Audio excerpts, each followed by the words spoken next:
Unfortunately, something terrible is going on with baby boomers. Almost half of all baby boomers report that they have $0 saved for retirement. Many boomers are planning to work past the age of 70 because they don't have savings. And unfortunately, people 50 and older are the fastest growing population of homeless people. So what is going on? How can this be, right? In general, baby boomers who were born between 1946 and 1964, for the majority of that time, overall, as adults at least, they lived their life in a relatively peaceful time. They benefited from the peace dividend. The stock market had done relatively well. The real estate market has done crazy well. So how can this be? So let's jump in and talk about what's going on here. And really, when you look at it, retirement stool, right? We work for 40 years, and now we have this foundation. I'm using the term stool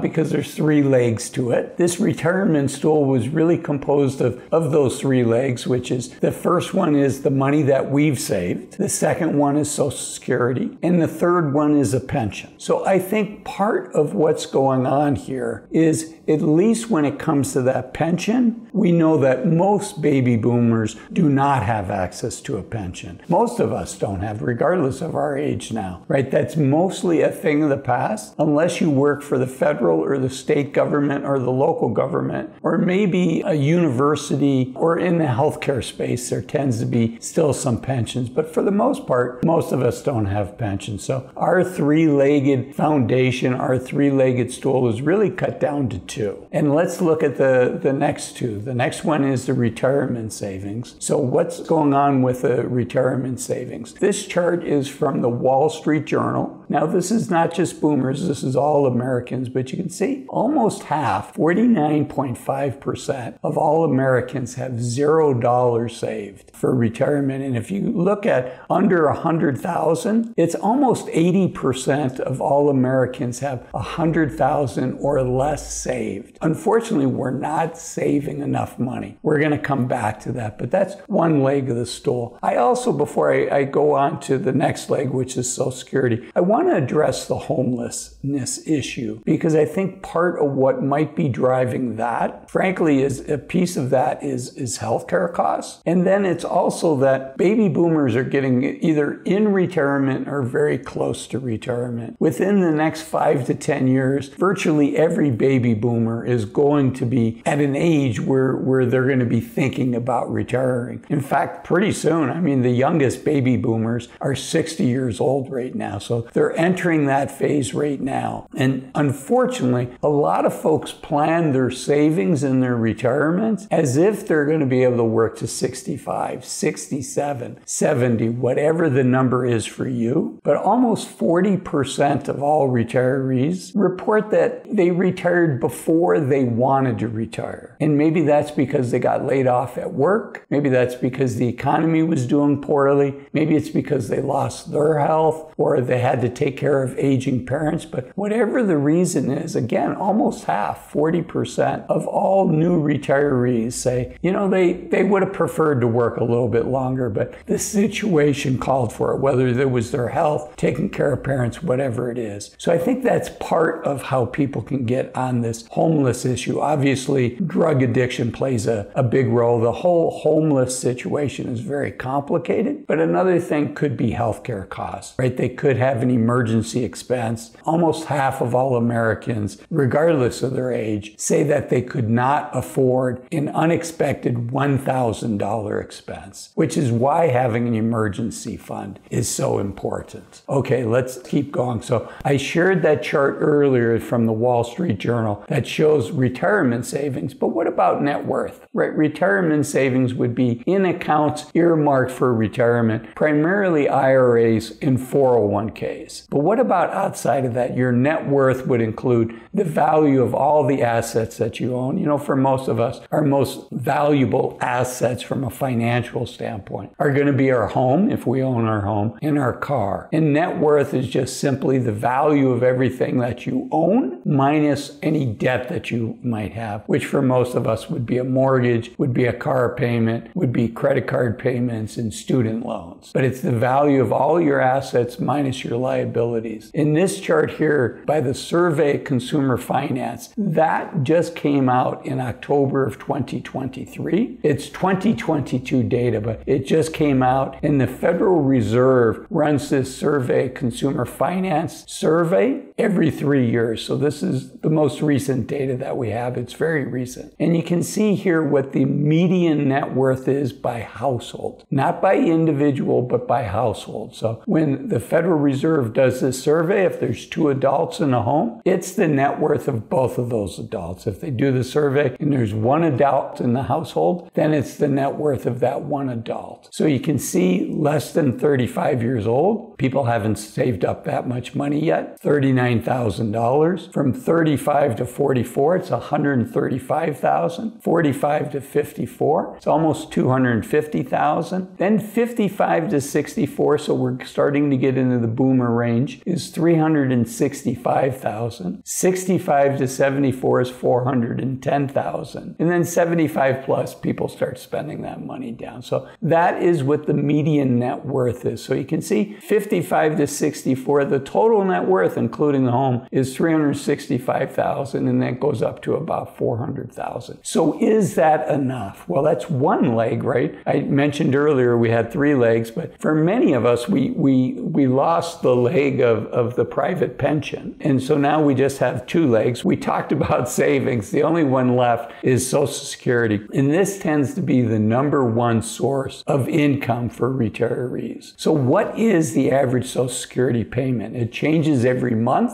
but in general, for all ages, it's $1,907 according to the Social Security Administration. And then by age, it's anywhere at 62 from $1,300 to average payment at 70 is $2,000. But we have to be careful because Janet Yellen, who's the Treasury Secretary, she also is the head trustee for the Social Security Trust Fund. And she has shared that unfortunately in 2034, the Social Security Trust Fund is going to run out of excess funds. Currently, taxes are only paying 70 to 80% of the benefits that are being paid out, and the rest is being paid out by the trust funds, excess funds from the past. But that's about to end in 10 short years. So, what do we do? Given this, what do we do? I do want to share that the average retiree spends about $50,000 a year, a little over $4,000 a month. We saw what those average numbers are from Social Security. So Social Security is an important part of retirement, but it's not the whole thing. So what do we do? I think we do what we can. I want to share this chart here, which I thought was really interesting. In general,